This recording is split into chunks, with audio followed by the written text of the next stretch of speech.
नमस्कार। दिग्गज एकेडमी के डिजिटल प्लेटफॉर्म पर आप सभी का पुनः एक बार बहुत बहुत स्वागत। आप सभी को नमस्कार। आप सभी अच्छे होंगे, मस्त होंगे और अपनी पढ़ाई कंटिन्यू कर रहे होंगे। आपका जो लक्ष्य है उस आपके लक्ष्य की ओर ले जाने के लिए मैं एक बार फिर से उपस्थित हुआ हूँ आपके सामने एक विशेष टॉपिक लेकर, जहाँ से शिक्षक या फिर अन्य जो एग्ज़ाम होते हैं, लाइब्रेरियन, पीटीआई, एसटीसी, बीएड, लगभग सभी जगह पर उस टॉपिक से प्रश्न पूछा जाता है। प्रश्न बहुत आसान होता है, बस केवल प्रश्न को समझने का तरीका आपको आना चाहिए। तो उस टॉपिक को लेकर मैं हरिओम पांचाल आपके साथ उपस्थित हुआ हूँ। बिना टाइम वेस्ट किए सीधे टॉपिक से जुड़ते हैं। तो देखिए, आपके सामने एक टॉपिक लिखा हुआ है, शिक्षण अधिगम की प्रक्रिया। शिक्षण अधिगम की प्रक्रिया, सीधा सीधा सा अर्थ क्या निकलता है? शिक्षण का अर्थ होता है सीखना, सिखाना, या फिर सीधी भाषा में बात करें तो पढ़ाना, टीचिंग, जिसको क्या कहते हैं? शिक्षण। अब देखो, शिक्षण शब्द आते ही अपने दिमाग में आता है कि पढ़ने और पढ़ाने की प्रक्रिया को क्या कहते हैं? शिक्षण कहते हैं। तो शिक्षण के क्षेत्र से जुड़े हुए तीन घटक होते हैं। एक तो होता है अध्यापक। अध्यापक जो होता है ये शिक्षण करवाता है। एक होता है शिक्षार्थी, विद्यार्थी, या फिर कह सकते हो आप बालक या विद्यार्थी, जिसको पढ़ाया जाता है। अध्यापक बालक को क्या पढ़ाता है? पाठ्यक्रम। अब बालकों को किस प्रकार से पढ़ाया जाए, वो शिक्षण की क्या होती है? प्रक्रिया होती है। शिक्षण का सीधा सीधा उद्देश्य होता है सिखाना, और सिखाना का जो है संक्षिप्तीकरण क्या होता है? अधिगम। अर्थात शिक्षण और अधिगम के मध्य कौन कौन सी क्रियाएं होती है, उसी को कहा जाता है शिक्षण अधिगम की प्रक्रिया। यह टॉपिक ग्रेड फर्स्ट में, फर्स्ट यूनिट में स्पष्ट लिखा हुआ है। शिक्षण अधिगम की प्रक्रियाएं, शिक्षण विधियां एवं व्यूह रचनाएं। सेकंड ग्रेड में आपके जो शिक्षण विधियां होती है, उन शिक्षण विधियों में निश्चित रूप से सबसे पहले किसको समझते हैं? शिक्षण को, फिर अधिगम की प्रक्रिया को। तो सेकंड ग्रेड में आपके शिक्षण विधियों में ये टॉपिक काम में आएगा। शिक्षण विधियों में निश्चित रूप से इस टॉपिक से 2 या 3 क्वेश्चन क्लियर होते हैं आपको। जहां आपके शिक्षण शब्द समझ में आ जाता है तो वहां पर आप क्वेश्चन क्लियर कर लेते हो। थर्ड ग्रेड में अगर रिट प्री की बात करें तो रिट प्री में आपके ये टॉपिक लास्ट की यूनिट में दे रखा है, और मेंस में ये टॉपिक शिक्षण विधियों के रूप में आपके काम में आएगा। तो प्रत्येक एग्जाम में जो शिक्षक भर्ती से संबंधित एग्जाम है, इसके अलावा ग्रेड सेकंड है, पीटीआई भर्ती है, लाइब्रेरियन है, प्रयोगशाला सहायक है, जहाँ जहाँ शिक्षण पद्धतियों से जुड़े हुए सिलेबस हैं, उन सब जगह इस टॉपिक को पढ़ा जाता है और पढ़ाया जाता है। टॉपिक थोड़ा सा जटिल होने के कारण ऑनलाइन प्लेटफॉर्म पर अधिकांश लोग इसको पढ़ाने से बचते हैं, लेकिन अपना उद्देश्य आपके प्रश्न सही करवाना है। इसी उद्देश्य की पूर्ति के लिए इस टॉपिक का अपन यहाँ पर अध्ययन कर रहे हैं। तो देखिए मित्रों, इस टॉपिक से जुड़ते हैं। तो पहला शब्द आपको दिखाई दे रहा है यहाँ पर, कौन सा? शिक्षण। इस शिक्षण शब्द को पढ़ेंगे अपन, फिर उसके बाद में अन्य जो शब्द है उन अन्य शब्दों की अपन यहाँ पर बात करते हैं। देखो, शब्द लिखा हुआ है कौन सा? शिक्षण। शिक्षण शब्द को अंग्रेजी में क्या बोला जाता है? टीचिंग। अब पूछा जाता है कि शिक्षण जो है इसका अर्थ क्या होता है? शिक्षण का सीधा सीधा सा अर्थ होता है सीखने और सिखाने की प्रक्रिया। सीखने और सिखाने की प्रक्रिया में सीखने वाला तो कौन होता है? बालक। सिखाने वाला कौन होता है? अध्यापक। और दोनों के मध्य जो अंतर क्रिया होती है वो किससे संबंधित होती है? पाठ्य वस्तु या सिलेबस से संबंधित। जैसे आपके बीच में और मेरे बीच में कौन सी प्रक्रिया चल रही है? शिक्षण की प्रक्रिया ही तो चल रही है। और ये किसके लिए चल रही है? अधिगम के लिए। आप कोई चीज़ सीखना चाहते हो तो मेरे माध्यम से सीख रहे हो, तो मैं शिक्षक, आप विद्यार्थी, और अपने मध्य जो पाठ्यक्रम सिलेबस पर बात हो रही है वो क्या कहलाएगी? पाठ्य वस्तु। तो अपने मध्य जो प्रक्रिया हो रही है इस समय, वो कौन सी प्रक्रिया है? शिक्षण की प्रक्रिया है। और इस शिक्षण की प्रक्रिया के माध्यम से आप में क्या हो रहा है? अधिगम हो रहा है। तो सीधा सीधा सा अर्थ निकल गया, और बहुत आसान से यहाँ पर प्रश्न पूछे जाते हैं। केवल आपको दिमाग में उन शब्दों को स्पष्ट करते हुए आगे की ओर बढ़ना है। तो देखिए साथियों, शिक्षण का अर्थ क्या हो गया? सीखने सिखाने की प्रक्रिया। अब इसके दो अर्थ निकलते हैं। एक तो संकुचित अर्थ और एक होता है व्यापक अर्थ। विस्तृत रूप से संकुचित अर्थ जो है उसका सीधा सा अर्थ ये हुआ कि एक कक्षा के अंदर अध्यापक और बालकों के मध्य जो अंतः क्रिया होती है, उस अंतः क्रिया में बालक जो सीखते हैं उसे ही शिक्षण के नाम से जाना जाता है। इस आधार पर बात करें तो यह अर्थ निकल के आता है कि कक्षा कक्ष तक चलने वाली प्रक्रिया को ही क्या कहेंगे, अपन शिक्षण कहेंगे। बात सही भी है, क्योंकि शिक्षण के लिए 3 ध्रुव या 3 घटक होने चाहिए, विद्यार्थी, अध्यापक और विषय वस्तु।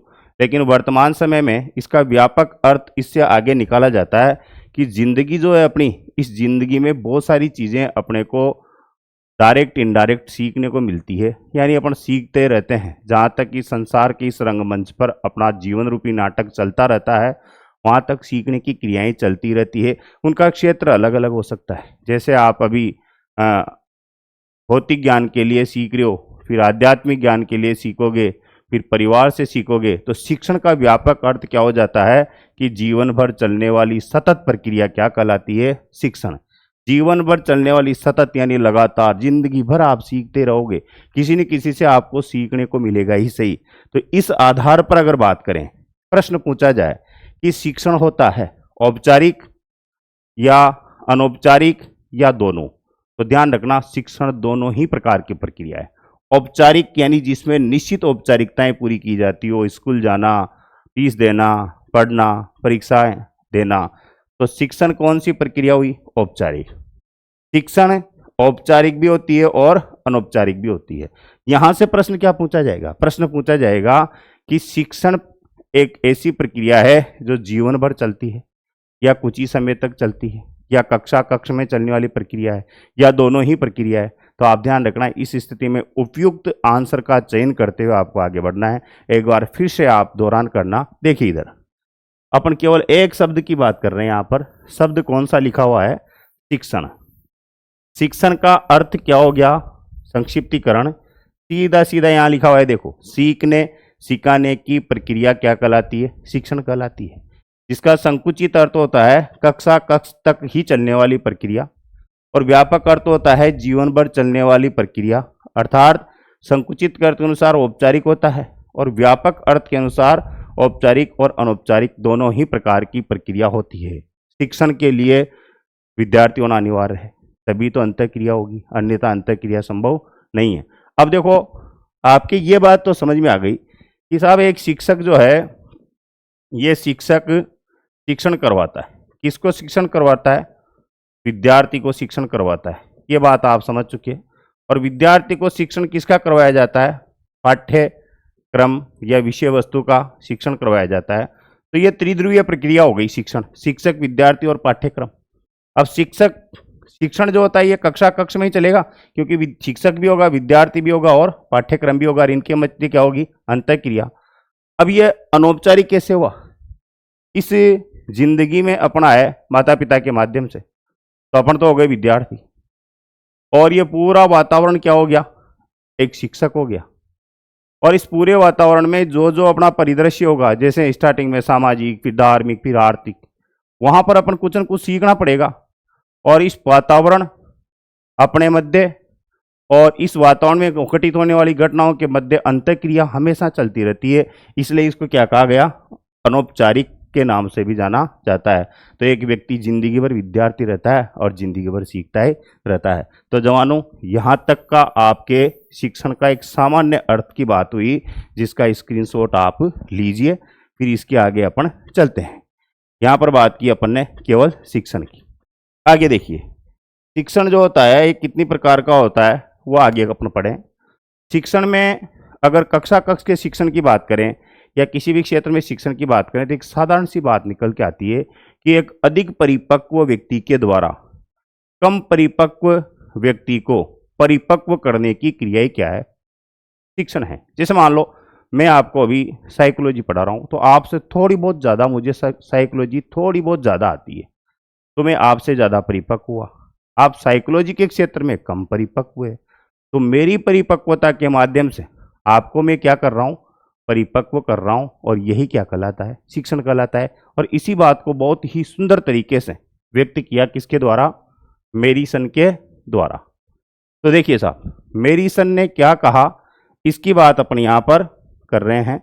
जो शिक्षण है इसकी बात यहां पर अपन करने जा रहे हैं कि मेरीसन ने इसको, हाँ तो देखो गेरिसन ने इस चीज को किस प्रकार से व्यक्त किया है, इसको यहां पर अपन समझते हैं। गेरिसन के अनुसार, गेरिसन ने कहा शिक्षण एक पूर्ण परिपक्व व्यक्ति तथा कम परिपक्व व्यक्ति के मध्य घनिष्ठ संबंध है, जिसमें कम परिपक्व को शैक्षणिक क्षेत्र में अग्रसर किया जाता है।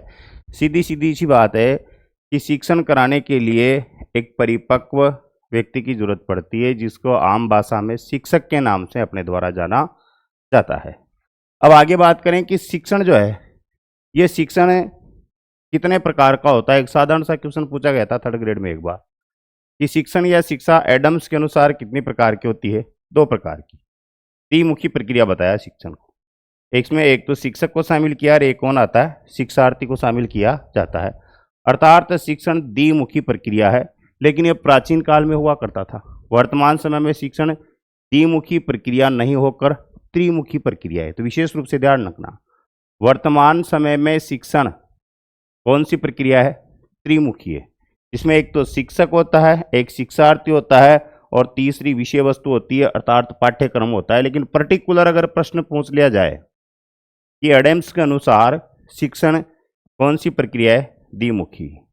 और प्राचीन काल में जो शिक्षण होता है, इस प्राचीन काल में शिक्षण के 2 घटक हुआ करते थे।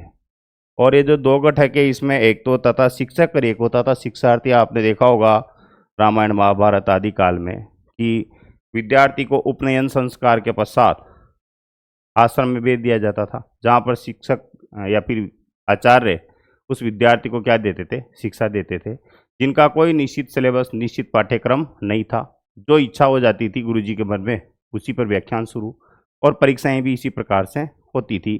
तो प्राचीन काल में कोई विशेष विषय वस्तु नहीं हुआ करती थी, शिक्षण किसी भी मुद्दे पर किया जाता था। अतः प्राचीन काल में शिक्षण कैसी प्रक्रिया थी, द्विमुखी या द्विध्रुवीय। इस बात को किसने कहा, एडम्स ने।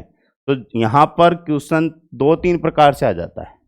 प्रश्न पूछा जाता है कि एडम्स के अनुसार शिक्षण कौन सी प्रक्रिया है, द्विमुखी या द्विध्रुवीय। प्रश्न पूछा जाता है प्राचीन काल में शिक्षण में कितने घटक होते थे, 2 घटक। कौन कौन से, एक तो शिक्षक और एक शिक्षार्थी। लेकिन वर्तमान समय में बिना विषय वस्तु के अगर अपने मध्य कोई वार्तालाप हो रही है तो उसका कोई निष्कर्ष नहीं निकलता, कोई सॉल्यूशन नहीं निकलता। अतः वर्तमान समय में शिक्षण कौन सी प्रक्रिया है, त्रिध्रुवीय। और ये किसके द्वारा बताया गया, रायबर्न के अनुसार। त्रिमुखी भी कह सकते हो, त्रिध्रुवीय भी कह सकते हो, जिसमें शिक्षक, शिक्षार्थी और विषय वस्तु को शामिल किया जाता है। तो बताइए वर्तमान समय में शिक्षण कौन सी प्रक्रिया है, त्रिध्रुवीय। किसने कहा, रायबर्न ने। प्रश्न कैसे भी आ सकता है, प्रश्न यहाँ से पूछा जा चुका है एक बार कि एडम्स के अनुसार शिक्षण कैसी प्रक्रिया है, द्विध्रुवीय प्रक्रिया के नाम से जाना जाता है। यहाँ तक अभी तक बात की अपन ने शिक्षण के अर्थ की। शिक्षण क्या है, सीखना सिखाना। संकुचित अर्थ क्या है कि कक्षा कक्ष में विद्यार्थी और अध्यापक के मध्य होने वाली अंतःक्रिया। विस्तृत अर्थ क्या है कि पूरी जिंदगी में अपन जो सीखने सिखाने की क्रिया करते हैं वो क्या है, शिक्षण है। यहाँ पर शिक्षण के क्या पढ़े अपन ने, प्रकार। किसके अनुसार, एडम्स के अनुसार। और अगला किसके अनुसार, रायबर्न के अनुसार। यहाँ तक की बात आपके समझ में आई होगी। और यहाँ तक के प्रश्न कैसे आएंगे ये भी आपने समझे। प्रश्न मनोविज्ञान में भी आता है, प्रश्न शिक्षण विधियों में भी आता है। और ग्रेड फर्स्ट में तो आप नोट कर लो अभी से, आने वाले एग्जाम में ये जो अपन पढ़ रहे हैं बिंदु, यहाँ से आपको 3 से 4 क्वेश्चन फर्स्ट यूनिट से दिखाई देंगे। और इनके स्क्रीनशॉट लेते हुए एक बार दिमाग में निकाल लोगे, कुछ पॉइंट में बताऊंगा, वहाँ से भी प्रश्न पहले बने हैं और आने की संभावना पूरी पूरी रहती है। तो आगे चले। अब देखो ये प्रश्न पूछा गया था ग्रेड फर्स्ट में पिछली बार कि शिक्षण क्या है। प्रश्न क्या आता है यहाँ से, प्रश्न सीधा सीधा सा ये पूछा जाता है शिक्षण है या नहीं है। ये क्वेश्चन आता है, क्वेश्चन आता है शिक्षण या तो आएगा है या आएगा नहीं है। इसमें ऑप्शन देंगे आपको कितने, 4 ऑप्शन। और 4 ऑप्शन में से उचित प्रश्न का आंसर आपको देना है। इतना ही कंपटीशन की गणित है कि आपका आंसर 4 ऑप्शन में छुपा होगा, उसमें से आपको उसका चयन करना है उपयुक्त आंसर का। अब देखो शिक्षण क्या है, यहां से समझते हैं अपन, चलते हैं। शिक्षण क्या है? शिक्षण एक तार्किक क्रिया है, अर्थात जब अपन पढ़ते हैं, सीखते हैं या सिखाते हैं तो इसमें तर्क वितर्क चलता है। तार्किक तर्क, तर्क का संबंध किससे होता है? तर्क का संबंध जो होता है वो सीधा सीधा किससे होता है? मस्तिष्क से होता है। और मस्तिष्क में कौन सा तत्व विद्यमान होता है? बुद्धि। तो ये बुद्धि जो है ये तर्क वितर्क करती है। जैसे मान लो आपको कोई सांप जैसी कोई चीज दिखाई दे रही, तो आप पहले कहोगे कि नहीं यार यहाँ सांप नहीं हो सकता, यहाँ तो रस्सी होगी। फिर दूसरा कहेगा नहीं नहीं सांप भी आ सकता है। तो ये क्या हुआ? तर्क। तर्क के साथ ही क्या प्रारंभ होता है? चिंतन। अर्थात चिंतन में क्या समाहित है? तर्क। अब जब चिंतन होगा तो आप तर्क दोगे, और तर्क के लिए किसकी आवश्यकता पड़ेगी? कल्पना की। जैसे अभी कल्पना की ना पढ़ने की, सांप हो सकता है, एक रस्सी हो सकता है। तो तर्क, चिंतन, कल्पना और बुद्धि, तीनों चीजें साथ चलती है किसमें? शिक्षण में। तो शिक्षण में किसकी आवश्यकता पड़ेगी? बुद्धि की। शिक्षण में किसकी आवश्यकता पड़ेगी? तर्क की। शिक्षण में किसकी आवश्यकता पड़ेगी? कल्पना की। शिक्षण में किसकी आवश्यकता पड़ेगी? चिंतन की। और इन सब से चिंतन मनन करते हुए अपन किसी निष्कर्ष पर जब पहुंचते हैं तब जाकर अपन किसी चीज को सीखते हैं।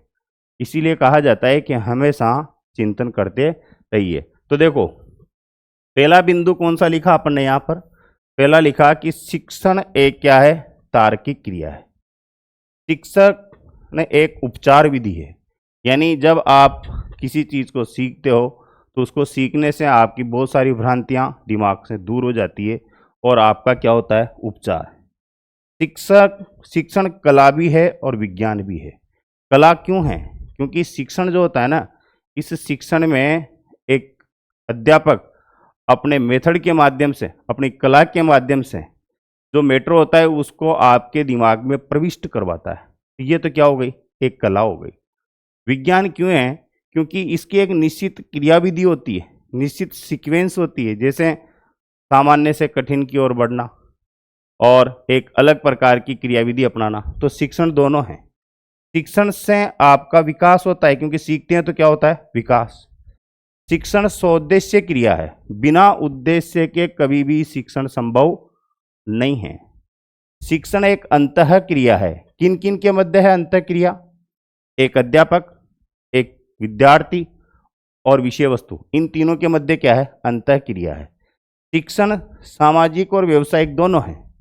जैसे शिक्षण जो होता है कुछ सिखाने के लिए निस्वार्थ किया जा रहा है तो सामाजिक, और एक व्यक्ति मुद्रा प्राप्ति के लिए किसी कोचिंग में जाकर शिक्षण करवा रहा है तो कौन सा हो गया? व्यवसायिक। शिक्षण आमने सामने होने वाली प्रक्रिया है। जैसे मैं आपको पढ़ा रहा हूँ, आप मेरे सामने बैठे हो और अपन दोनों के मध्य क्या हो रहा है? अंतः क्रिया हो रही है। किससे संबंधित? विषय वस्तु को लेकर एक अंतः क्रिया चल रही है, साइकोलॉजी की इस टॉपिक से संबंधित। तो आप हालांकि प्रत्यक्ष रूप से मेरे सामने नहीं हो, लेकिन अप्रत्यक्ष रूप से आप अपन यहाँ पर आमने सामने हैं, कहा जाएगा इसको। टेक्नोलॉजी के द्वारा ऐसी सुविधाएं उपलब्ध करवा दी कि आप घर पे बैठकर मेरे से प्रत्यक्ष रूबरू हो रहे हो, तो इसे आमने सामने ही कहा जाएगा। शिक्षक एक व्यवसायी है, क्योंकि शिक्षा व्यक्ति को आजीविका देती है। किसके रूप में? शिक्षण के रूप में। जो आप कोशिश कर रहे हो कि शिक्षण के माध्यम से आपको क्या प्राप्त हो? आजीविका प्राप्त हो, लेकिन साथ ही साथ समाज से जुड़े रहने का सौभाग्य मिलेगा और आप समाज सेवा भी इससे कर रहे हो। तो देखो दोनों है, सामाजिक और व्यवसायिक दोनों। सीखने सिखाने की क्या है? प्रक्रिया है। कौशल युक्त है, मापन संभव है, निर्देश की प्रक्रिया है, औपचारिक अनौपचारिक प्रक्रिया है। जहाँ शायद मुझे ऐसा लग रहा है कि ये चित्र आपके पढ़ने में थोड़ा स्पष्ट दिखाई नहीं दे रहा होगा, इसलिए इसी विशेषताओं को अपन सीधे सीधे उसके रूप में देखते हैं कि इसकी प्रकृति क्या है। अभी बात की थी अपन ने शिक्षण की, कि शिक्षण कक्षा परिस्थिति में विद्यार्थियों को परामर्श तथा निर्देश देने की क्या है? प्रक्रिया है। ये परिभाषा अपन लिख चुके। देखो पहला बिंदु क्या है? शिक्षण एक अंतः क्रिया है। किन किन के मध्य?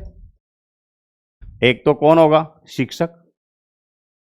और इसमें दूसरा कौन सा होता है? विद्यार्थी, या फिर कह सकते हो बालक। और अपने मध्य जिस पर बात हो रही है वो है पाठ्य वस्तु। पाठ्य वस्तु भी कहा जा सकता है और पाठ्यक्रम भी कहा जा सकता है। इन तीनों के मध्य क्या होती है? अंतः क्रिया होती है। तो शिक्षण एक क्या है? अंतः क्रिया। अभी बात कर रहे थे अपन, शिक्षण एक सामाजिक और व्यवसायिक है। व्यवसायिक अर्थात शिक्षा आजीविका देती है शिक्षण के माध्यम से, तो व्यवसायिक हो गया, और सुधारात्मक है तो सामाजिक हो गया। बिना उद्देश्य के शिक्षण संभव नहीं है, अर्थात शिक्षण क्या है? सौद्देश्य प्रक्रिया है। शिक्षण से बालक का क्या होता है? विकास होता है। तो शिक्षण क्या है? विकासात्मक प्रक्रिया है। शिक्षण कला तथा विज्ञान दोनों हैं, अर्थात यहाँ पर एक बहस होती है कि एक शिक्षक जो होता है वो जन्मजात होता है, उसकी टीचिंग मेथड जो है वह उसको जन्म से ही प्राप्त होते हैं। तो इस आधार पर कहा जाता है कि शिक्षक और शिक्षण एक जन्मजात योग्यता है, तो वो तो कहती है कला। लेकिन आपने देखा होगा कि बहुत सारे लोग अच्छा पढ़ के और उस मैटर को सीक्वेंस में जमा कर एक वैज्ञानिक या तकनीकी रूप से दक्ष होके वो पढ़ाते हैं। तो शिक्षण क्या है? एक विज्ञान है। जैसे ऑफलाइन पढ़ाया जाता है तो उसमें कला का उपयोग होता है, यहाँ पर पूरा विज्ञान और तकनीकी को काम में ले रहे हैं, तो शिक्षण दोनों ही काम प्रकार से काम करता है। यहाँ पर देखिए उसी चीज़ों को पढ़ा था अपने आगे, शिक्षण में भाषा संप्रेषण का कार्य करती है, अर्थात मेरे और आपके मध्य में जो नॉलेज का, ज्ञान का आदान प्रदान हो रहा है वो किसके माध्यम से हो रहा है? इस लैंग्वेज के माध्यम से। मैं जो बोल रहा हूँ उस माध्यम से आपका मस्तिष्क ग्रहण कर रहा है। तो भाषा किसका माध्यम होती है? संप्रेषण का होती है। शिक्षण आमने सामने वाली प्रक्रिया होती है, यानी कि इसमें व्यक्ति को आमने सामने होना चाहिए, चाहे वो डायरेक्ट हो या इनडायरेक्ट हो। शिक्षण एक उपचारात्मक विधि है, क्योंकि इससे क्या होता है, बहुत सारी भ्रांतियां दूर होती है। शिक्षण से जब अपन सीखते हैं तो अपने मस्तिष्क का, अपने विचारों का, अपनी बहुत सारी चीज़ों में क्या होता है? उपचार होता है। ये मैंने समझाया था तार्किक क्रिया है, इसका मापन किया जा सकता है लेकिन पूर्णतः मापन संभव नहीं है। जैसे मान लो आपने पढ़ा, फिर उसके बाद आपकी परीक्षा हुई, फिर अंकों के आधार पर क्या किया गया? मापन किया गया। तो मापन करने के लिए शिक्षण का जो मापन किया जाता है, शिक्षण के मापन में सबसे पहले क्या ली जाती है? परीक्षा। परीक्षा जो है, इस परीक्षा में क्या प्रदान किए जाते हैं? अंक। और इन अंकों के आधार पर फिर क्या होता है? मूल्यांकन। तो देखो, अंक प्रदान करने को क्या कह देंगे अपन? मापन के नाम से जाना जाता है। परीक्षा के माध्यम से आप क्या करोगे? आंकलन करोगे। लेकिन जरूरी थोड़ी कि पूरा ही आंकलन हो जाए, पूरा ही मापन हो जाए, पूरा ही मूल्यांकन हो जाए। तो शिक्षण का मापन तो संभव है लेकिन पूर्णतः मापन संभव नहीं है। शिक्षण में सुधार तथा विकास किया जाता है। शिक्षण प्रशिक्षण से लेकर अनुदेशन तक अंततः क्रिया है, यानी प्रशिक्षण से लेकर निर्देश तक ये क्रिया चलती है। शिक्षण एक त्रिध्रुवीय प्रक्रिया है। त्रिध्रुवीय प्रक्रिया में कौन कौन से ध्रुव होते हैं इसकी बात अपन कर चुके। शिक्षण एक निर्देश की प्रक्रिया है, शिक्षण एक औपचारिक तथा अनौपचारिक प्रक्रिया है, और शिक्षण का मापन संभव है। तो ये सारी बातें थी शिक्षण की विशेषताएं। इनमें से प्रश्न सीधा सीधा आएगा, शिक्षण है या नहीं है। बस आपके दिमाग में ये होना चाहिए कि शिक्षण क्या है और क्या नहीं है। चार जो ऑप्शन आएंगे उनमें से आपको एक का चयन करते हुए आपकी बुकलेट में उस घोड़े को खड़ा करना है। तो निश्चित रूप से आप अगर सही तरीके से इनको पढ़ते हो तो क्वेश्चन एकदम सही आंसर करोगे। अगला क्वेश्चन बन जाता है शिक्षण के प्रकार। अब देखो यहाँ पर शिक्षण के जो प्रकार दे रखे हैं वो एक प्रकार तो दे रखे हैं आपके उद्देश्य की दृष्टि से, शिक्षण उद्देश्य की दृष्टि से। दो प्रकार का शिक्षण होता है, तीन प्रकार का शिक्षण होता है, सॉरी, ज्ञानात्मक, भावात्मक और क्रियात्मक। इन सब को विस्तार से पढ़ेंगे अपन। यहाँ पर मैं संक्षेप में बता रहा हूँ आपको ताकि सारे एक साथ नजर आ जाएं। शिक्षण स्तर की दृष्टि से, और शिक्षण स्तर की दृष्टि से एक तो होता है स्मृति स्तर, बोध स्तर और चिंतन स्तर। और इसको आप स्टार लाइन लगा लो, यहाँ पर स्टार बिंदु लगा लो, यहाँ से प्रश्न आता ही आता है। दो तीन रूप में प्रश्न पूछे जाते हैं। अभी विस्तार से इसको अपन पढ़ने जा रहे हैं। यहाँ पर केवल आपको सारे एक साथ दिखाई दे रहे हैं। क्रिया की दृष्टि से, क्रिया यानी आप क्लास में पढ़ाने जाओगे, तो क्लास में पढ़ाने जाएगा शिक्षक, तो सबसे पहले क्या करेगा? प्रस्तुतिकरण। प्रस्तुतिकरण को स्पष्ट करने के लिए मॉडल वगैरह दिखाएगा, तो उसे क्या कहेंगे? प्रदर्शन। और प्रदर्शन के बाद में फिर वह आपके द्वारा, उनके द्वारा जो पढ़ाया गया है उसका पता लगाएगा, तो उसे क्या कहेंगे? मूल्यांकन या कार्य। तो देखो क्रिया की दृष्टि से 3 प्रकार, प्रस्तुतिकरण, प्रदर्शन और मूल्यांकन या कार्य। स्तर 3 प्रकार का, स्मृति, बोध और चिंतन। रटकर याद रखना, प्रयोग करते हुए याद रखना और चिंतन मनन के द्वारा याद रखना। तो आपसे यहाँ प्रश्न पूछ दिया जाता है कि उच्च स्तर कौन सा होगा, चिंतन स्तर होगा, और निम्न स्तर कौन सा होगा, स्मृति स्तर होगा। शासन की दृष्टि से भाई शिक्षण करवाने में किसका सबसे ज्यादा योगदान है? अगर मान लो मास्टर की चले सारी, तो वो कौन सा हो जाएगा, एक तंत्रात्मक या राजतंत्रात्मक। बच्चे, बालक और शिक्षक दोनों की भूमिका साथ साथ चले, तो वो जो शिक्षण होगा वो कौन सा होगा, प्रजातांत्रिक। लेकिन बच्चों को पूरी छूट दे दे कि आप स्वतंत्र हो, काम करो और मेरे पास अंत में ले आना, तो वो जो शिक्षण होगा वो शिक्षण कौन सा शिक्षण होगा, वो शिक्षण होगा साहब हस्तक्षेप। तो ये कौन सा, शासन की दृष्टि से। व्यवस्था की दृष्टि से औपचारिक, अनौपचारिक और निरौपचारिक। और शिक्षण के स्वरूप की दृष्टि से वर्णात्मक और उपचारात्मक। यहाँ पर प्रश्न पूछे जाने की पूरी संभावना इन तीनों में से एक प्रश्न निश्चित रूप से आपको इसका आपके फर्स्ट ग्रेड के पेपर में मिलेगा। आप जो परीक्षाएं स्टार्ट हो रही है अभी 22-23 तारीख से, उसमें देखना एक क्वेश्चन निश्चित रूप से मिलेगा। और क्वेश्चन कैसा मिलेगा उसको आप यहाँ पर समझना। सीधे सीधे देखिए, यहाँ पर आराम से अंतर्मन के द्वार खोलते हुए पहले तो अपन इनके बिंदु बिंदु याद करते हैं। पहला बिंदु लिखा हुआ है उद्देश्य। शिक्षण किसकी दृष्टि से, उद्देश्य की दृष्टि से। दूसरा क्या है, स्तर। तीसरा क्या है, क्रिया। चौथा क्या है, शासन। पांचवा क्या है, व्यवस्था। छठा क्या है, स्वरूप। अब आराम से सोचो आप, पहला कौन सा, उद्देश्य। दूसरा स्तर। तीसरा क्रिया। चौथा शासन। पांचवा व्यवस्था और छठा स्वरूप। क्रिया, उद्देश्य यानी आप किस उद्देश्य से पढ़ रहे हो, ज्ञान प्राप्त के लिए पढ़ रहे हो या फिर भावात्मक रूप से किसी चीज को समझाने के लिए पढ़ रहे हो, पढ़ा रहे हो, या उसको प्रैक्टिकल रूप में अपनाने के लिए पढ़ रहे हो। तो क्रिया में देखो ज्ञानात्मक, भावात्मक, क्रियात्मक। ये कौन सा, उद्देश्य क्या था। स्तर, एक बच्चा जो होता है, छोटा बच्चा, वो निम्न स्तर पर पढ़ता है तो कैसे पढ़ता है, रट रट के पढ़ता है। तो वो स्तर कौन सा होता है, स्मृति पर आधारित होता है, वो स्मृति पर। लेकिन आप चिंतन करते हुए पढ़ रहे हो तो आप कौन से स्तर पर हो गए, उच्च स्तर पर। तो उच्च स्तर पर चिंतन, निम्न स्तर पर स्मृति, और बीच वाला कौन सा, बौद्ध स्तर।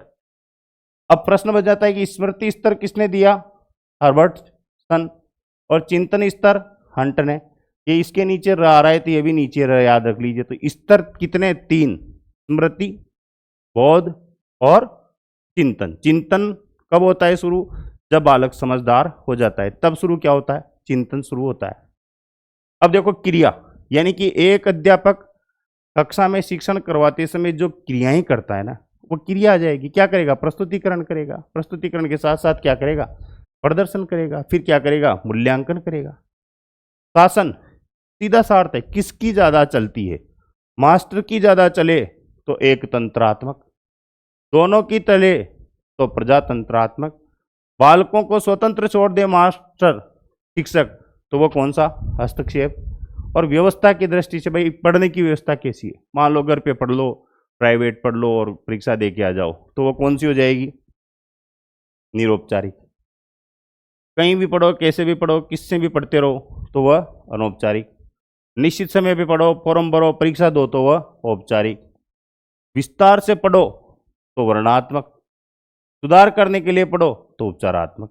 तो देखो यहाँ पर शिक्षण के प्रकार पढ़े, इनमें से इन शिक्षण के प्रकार को विस्तार से पढ़ते हैं।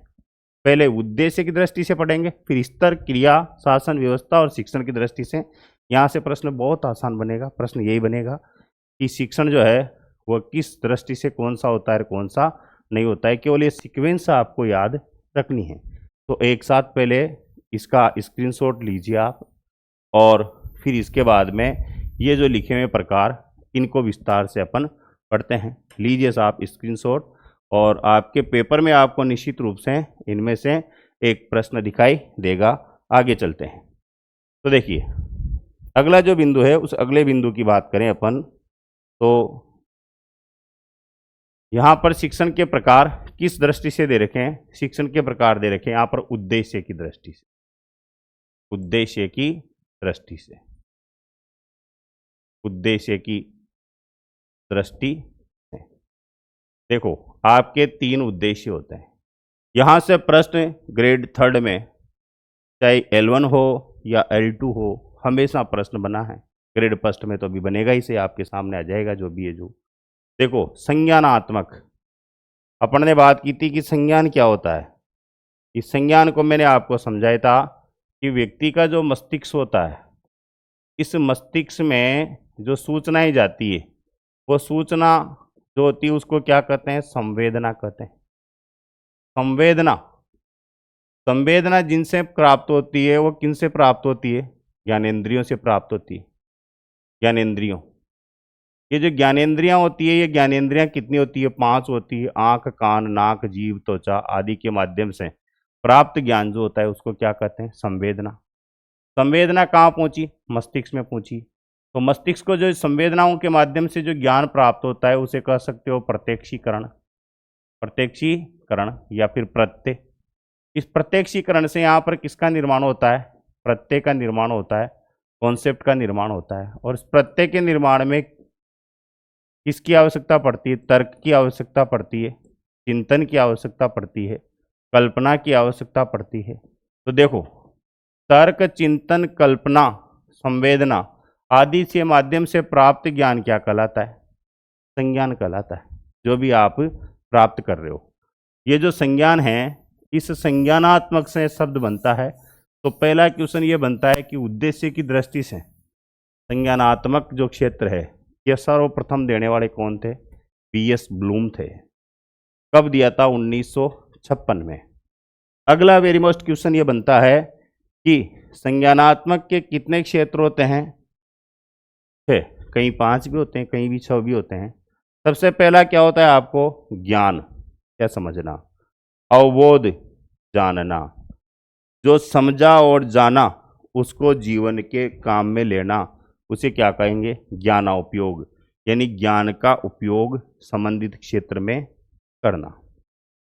फिर विश्लेषण, जो आपने ज्ञान प्राप्त किया, उस प्राप्त ज्ञान को आपने प्रैक्टिकल रूप में काम में लिया, उससे निष्कर्ष निकाला आपने, वो निष्कर्ष निकालना क्या कहलाता है? विश्लेषण और संश्लेषण। विश्लेषण यानी उसको तोड़कर समझना, संश्लेषण उसको जोड़कर समझना।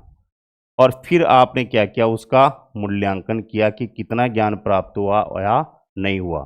तो पहले तो आपको ये याद रखना है कि संज्ञानात्मक क्षेत्र जो है, इसमें देने वाले कौन थे? ब्लूम। और कितने हो गए इसके स्टेप? 6। बोलो, ज्ञान, दूसरा अवबोध, तीसरा ज्ञानोपयोग या प्रयोग, चौथा विश्लेषण, फिर उसके बाद में संश्लेषण, और फिर उसके बाद में मूल्यांकन। यहीं से प्रश्न बनता है। पहला तो यही बन जाएगा कि यहां पर स्मृति स्तर से संबंधित कौन कौन से होते हैं? तो ज्ञान स्मृति स्तर से संबंधित होता है, जो सबसे निम्न स्तर होता है। और स्मृति स्तर को देने वाले कौन थे? हर्बर्टसन थे। रट लो इसको। स्मृति में नीचे क्या आ रहा है? र आ रहा है। देखो यहां पर ये र दिखाई दे रहा है आपको। ये र जहां आ गया उसमें र आ रहा है किसमें? हर्बर्ट में। मोरिसन में से, हंट में से र किसके ऊपर आ रहा है? हर्बर्ट के। और यहाँ र आ रहा है। तो एक चीज तो याद हो गई कि स्मृति किससे संबंधित है? हर्बर्टसन से। इन तीनों में चूक जाते हैं अपन, ये तीनों याद रह जाते हैं, लेकिन कौन से स्तर से संबंधित है ये कंफ्यूजन होता ही होता है। अब आगे देखिए, स्मृति स्तर को देने वाले कौन थे? हर्बर्ट। और किससे इसमें कौन सा आएगा? ज्ञान। अवबोध, ज्ञानोपयोग और विश्लेषण किससे संबंधित है? बोध से। देने वाले कौन थे? मेरिसन। संश्लेषण और मूल्यांकन किससे हैं? चिंतन से। और चिंतन स्तर को देने वाले कौन थे? हंट। तो पहला बना संज्ञानात्मक क्षेत्र में कौन कौन से क्षेत्र आएंगे? तो पहला ज्ञान, अवबोध, ज्ञानोपयोग, विश्लेषण, संश्लेषण और मूल्यांकन। स्तर कितने हो गए? 3। भावात्मक क्षेत्र में ये जो ब्लूम के द्वारा दिया गया वर्गीकरण था, इस ब्लूम के साथ मिलकर कातवाल और मसीहा ने 1964 में क्षेत्र कौन सा लिखा हुआ है? भावात्मक। इसमें निम्नलिखित 6 बिंदु बताए। ग्रहण करना, किसी चीज को धारण करना, धारण करके उसको प्रकट करना, अनुक्रिया। मूल्यांकन, उसका पता लगाना। संगठन, जोड़ना। व्यवस्थापन, जीवन में उतारना। और फिर अपने चरित्र का निर्माण करना है, विशिष्टीकरण। तो देखो, ग्रहण, अनुक्रिया, मूल्यांकन। बोलो, ग्रहण, अनुक्रिया, मूल्यांकन, संगठन, व्यवस्थापन और चरित्र। फिर क्रियात्मक क्षेत्र में देने वाले कौन थे? सिम्पसन। कब दिया था? 1969 में। उद्दीपन, गुणात्मक रूप से कार्य करना। नियंत्रण, समायोजन या समन्वय, स्वाभाविकरण और आदत निर्माण। तो ये उद्देश्य के आधार पर शिक्षण के कितने प्रकार हो गए? 3, संज्ञानात्मक, भावात्मक और क्रियात्मक। इसके आगे की बात करें साहब, देखो अभी जो मैं समझा रहा था ना आपको, ज्ञानात्मक क्षेत्र में 3 स्तर, उसको विस्तार से समझिए। यहाँ पर शिक्षण के स्तर की दृष्टि से शिक्षण के प्रकार, यहाँ पर किसकी बात कर रहे हैं अपन? स्तर की बात कर रहे हैं कि स्तर की दृष्टि से कितने प्रकारों है। स्तर 3 होते हैं। जैसे एक तो कक्षा 1 से 5 तक का स्तर, 5 से लेकर 10वीं तक का स्तर, 10वीं के बाद का स्तर। छोटे बच्चे 5वीं तक के जो होते हैं वो निम्न स्तर से सीखते हैं। जानवर और बालकों में सीखने का स्तर निम्न होता है, और जिसका मस्तिष्क पूरी तरह से विकसित हो जाता है उसका स्तर उच्च होता है। तो स्तर कितने हो गए? निम्न, मध्यम और उच्च। अब यहाँ जोड़कर समझते हैं अपन। सबसे निम्न जो स्तर होता है उसे क्या कहते हैं? स्मृति स्तर। ध्यान रखना, किसके द्वारा दिया गया था? हार्वर्ड के द्वारा। स्मृति स्तर जो है, इसमें बालकों में और पशुओं में सर्वाधिक पाया जाता है स्मृति स्तर। इसको क्या बोला जाएगा? देखो यहाँ लिखा हुआ है, निम्न स्तर। कौन सी क्लास तक? 1 से 5वीं तक। ठीक है। और दूसरा जो स्तर आ रहा है वो कौन सा आ रहा है? बौद्ध स्तर, जिसे समझकर याद करते हैं। किसने दिया था? गैरिसन ने दिया गया था। इसमें 6ठी से 10वीं तक को शामिल करते हैं। अंतर करना, तुलना करना, उदाहरण करना, ये सारी चीज़ें यहाँ सीखने लगता है।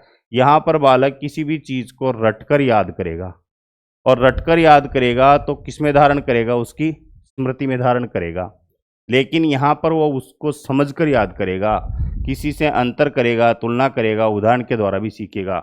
लेकिन जब अपन चिंतन करते हैं तो चिंतन में तर्क होता है, कल्पना होता है, मनन होता है। तो ये सबसे उच्च स्तर होता है। किसने दिया था? हंट ने। स्तर कौन सा होगा? उच्च। इसमें समालोचना, अच्छा बुरा सोचना, परिकल्पना करना, खोज करना, और ये 11वीं के बाद शुरू होता है। तो आप बताइए स्तर कितने? 3, निम्न स्तर, मध्यम स्तर और उच्च स्तर। निम्न स्तर कौन सा? स्मृति।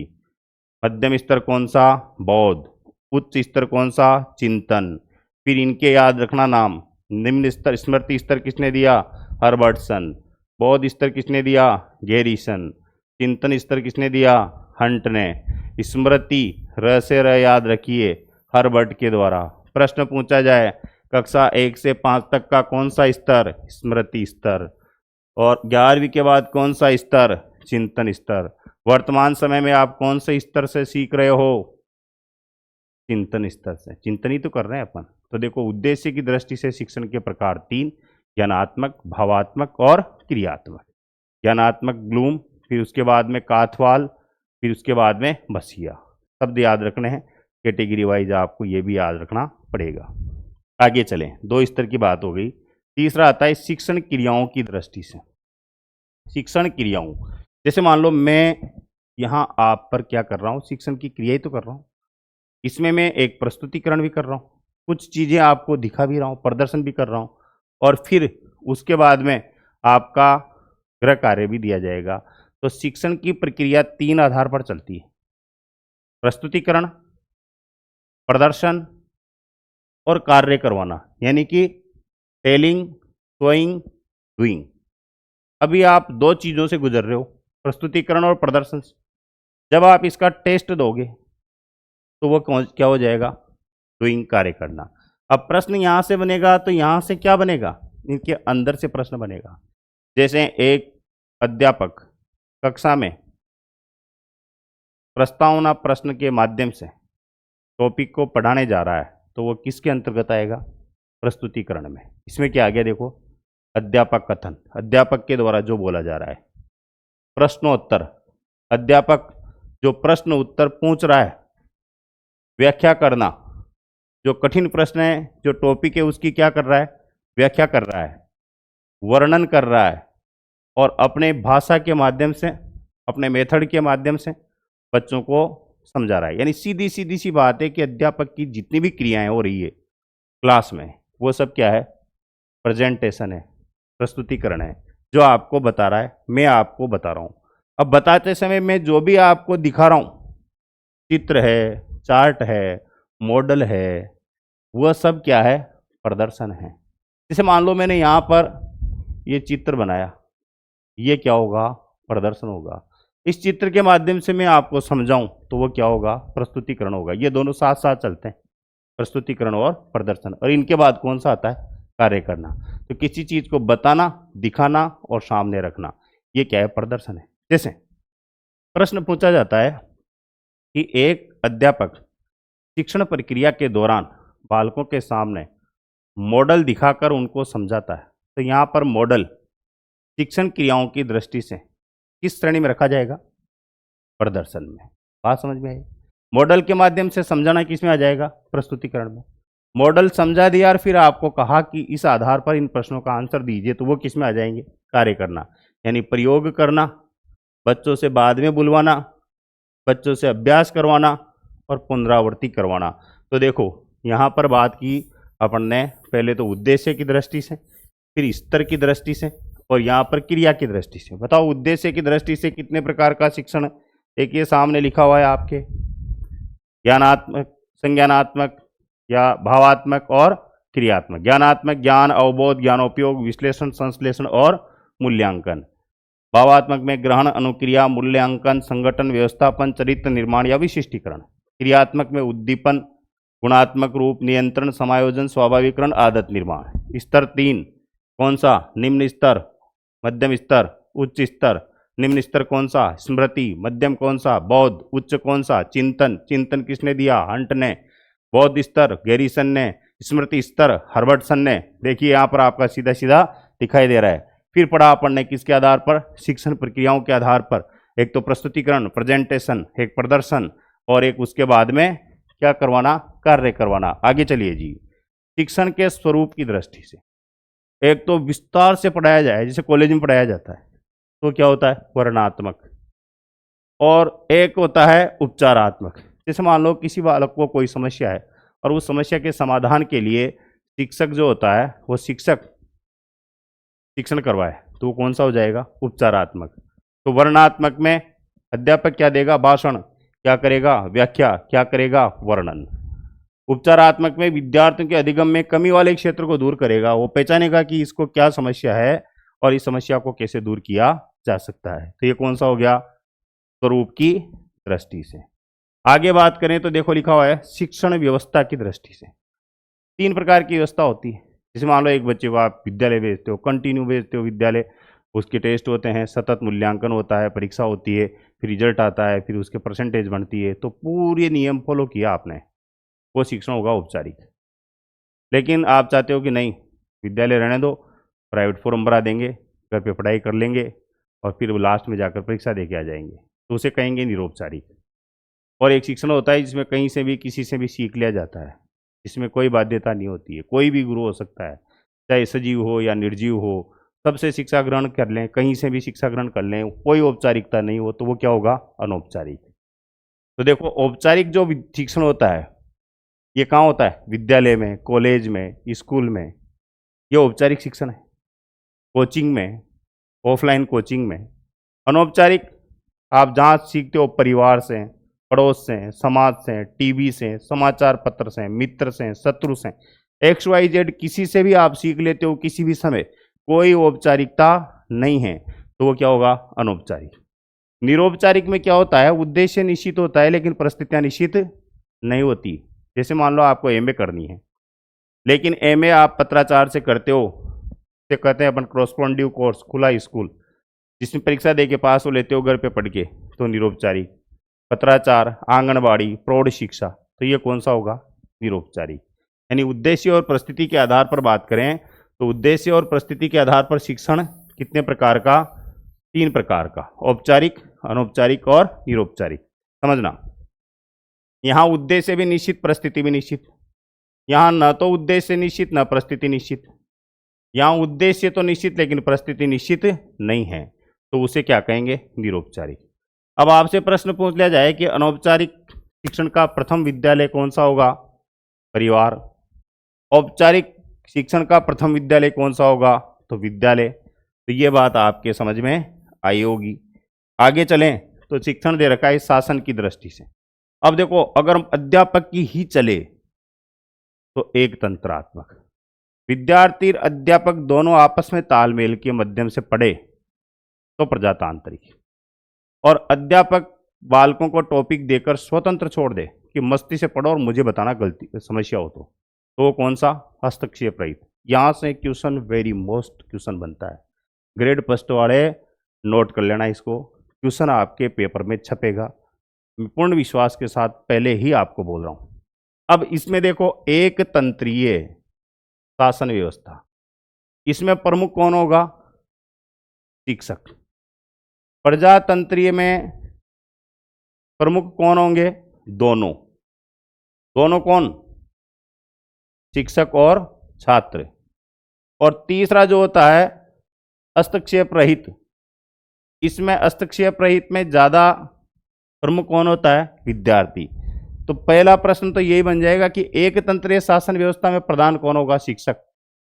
छात्र चुपचाप बैठे रहेंगे, शिक्षक आएगा, पढ़ाएगा, प्रश्न उत्तर देगा, प्रश्न उत्तर करके लाना और कल मूल्यांकन करूंगा। तो छात्र जो है वो यहाँ पर कोई अंतःक्रिया में प्रमुख स्थान नहीं होता है। तो छात्र का स्थान क्या होता है? गौण।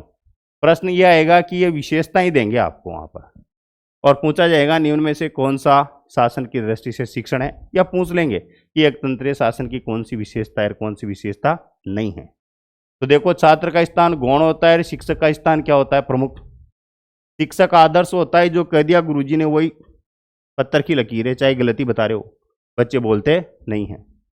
विद्यार्थी निष्क्रिय श्रोता होता है, चुपचाप बैठा रहता है, लिख लेता है नोट्स और घर चला जाता है। राज्याज्ञा यानी कि शिक्षक की आज्ञा को प्रमुख स्थान मिलता है। छात्रों की रटने की प्रवृत्ति बढ़ती ही इसमें। शिक्षण केवल स्मृति स्तर का होता है, निम्न स्तर का होता है। प्रजातांत्रिक में जस्ट इससे उल्टा हो जाता है।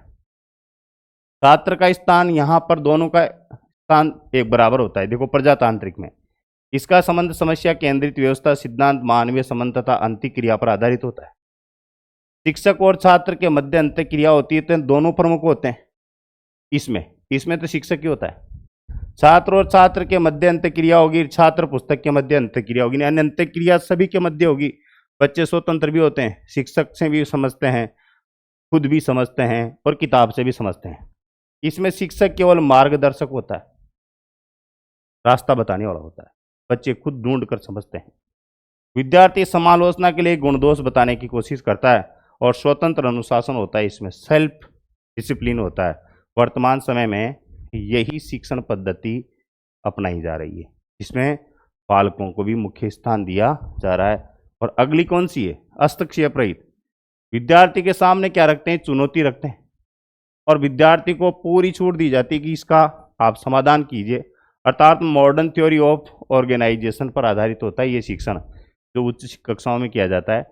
कठिनाई या समस्या पैदा की जाती है और उसके अनुसार विद्यार्थी को विषय प्राप्त करने के लिए प्रोत्साहित किया जाता है।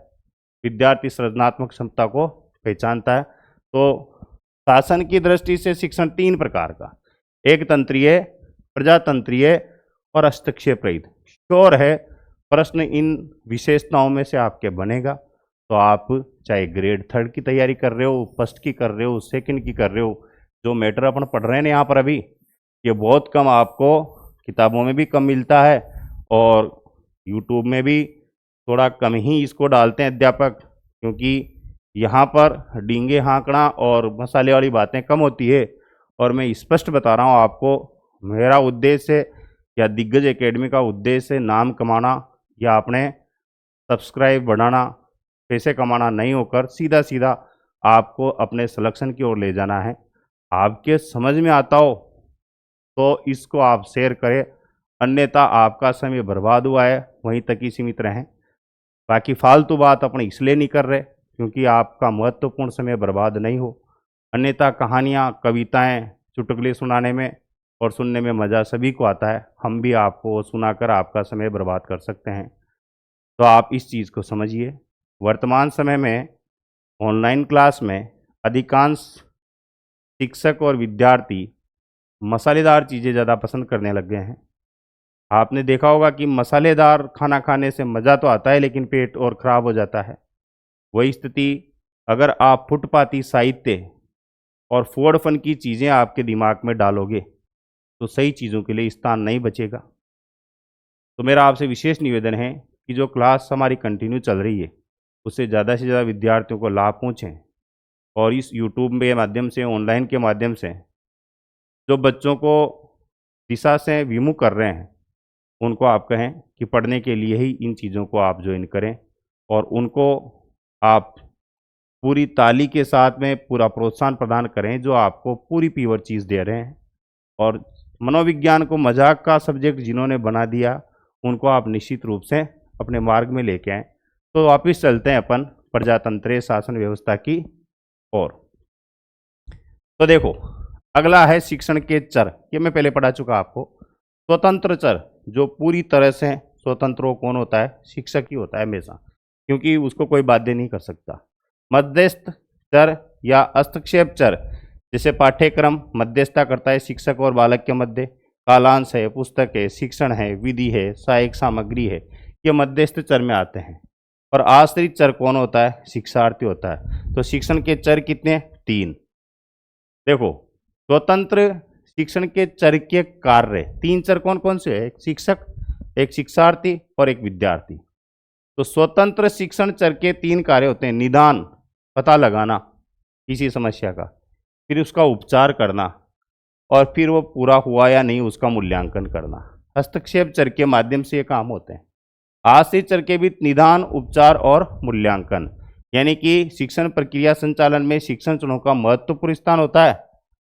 चरों को 3 क्रियाएं होती है: निदान, उपचार और मूल्यांकन। तो एक तो प्रश्न बनता है कि शिक्षण के चर कितने? 3, स्वतंत्र, मध्यस्थ और आश्रित। स्वतंत्र शिक्षक, मध्यस्थ पाठ्य पुस्तक, सहायक सामग्री और पाठ्यक्रम, ये सब मध्यस्थ। और आश्रित कौन? विद्यार्थी। कार्य मध्यस्थता वाले का कुछ नहीं होता है, बाकी इनका निदान, उपचार और मूल्यांकन होता है। तो यहाँ तक अपने ये सारी क्रियाएं आपने पढ़ी। इसके बाद में आगे की ओर अपन चलेंगे शिक्षण के उद्देश्य, और इस उद्देश्य को हम पहले ही कंप्लीट कर चुके कि शिक्षण का उद्देश्य समाज की समझ या वर्तमान परिस्थितियों का ज्ञान बांटना, वातावरण का ज्ञान कराना, विभिन्न संबंधों का स्पष्टीकरण करना, अच्छी नागरिकता प्रदान करना, अच्छा नागरिक बनाना, चरित्र का निर्माण करना, अपनत्व भावना का विकास करना, उत्तरदायित्व की प्रकृति का विकास करना, स्पष्ट चिंतन का विकास करना, सहयोग एवं सामाजिक विकास करना, और चुनाव की कसौटियाँ उपयुक्तता, व्यवहारिकता, प्राप्यता आदि होती है। इसके बाद में शिक्षक की अवस्थाएं आगे अपन पढ़ेंगे। तो यहाँ से आज अपना मैटर शुरू हुआ था, जो मैंने आपको पढ़ाया। पहली बात की थी अपन ने शिक्षण अधिगम की प्रक्रिया, इसमें शिक्षण शुरू किया, शिक्षण का अर्थ पढ़ा, शिक्षण के अर्थ में संकुचित अर्थ और व्यापक अर्थ की बात करी। संकुचित अर्थ में कक्षा कक्ष तक चलने वाली प्रक्रिया, और व्यापक अर्थ में लंबे समय तक चलने वाली प्रक्रिया। फिर शिक्षण की विशेषताओं की बात करी, जहाँ पर प्रश्न बनता है शिक्षण है या नहीं है। विशेषताओं के बाद में शिक्षण के प्रकार पढ़े, उद्देश्य की दृष्टि से, स्तर की दृष्टि से, क्रिया की दृष्टि से, शासन की दृष्टि से, व्यवस्था की दृष्टि से और स्वरूप की दृष्टि से। यहाँ तक की अपने बात हो चुकी। इसके आगे की बात अगली क्लास में करेंगे। बने रहिए हमारे साथ। आपके जीवन के उद्देश्य और लक्ष्य को पूरा करने के लिए हम आपको पूरी तरह से अच्छा और परीक्षा उपयोगी जो मैटर है उपलब्ध कराते रहेंगे। तो मिलते हैं अगली क्लास में। नमस्कार, जय हिंद, जय भारत।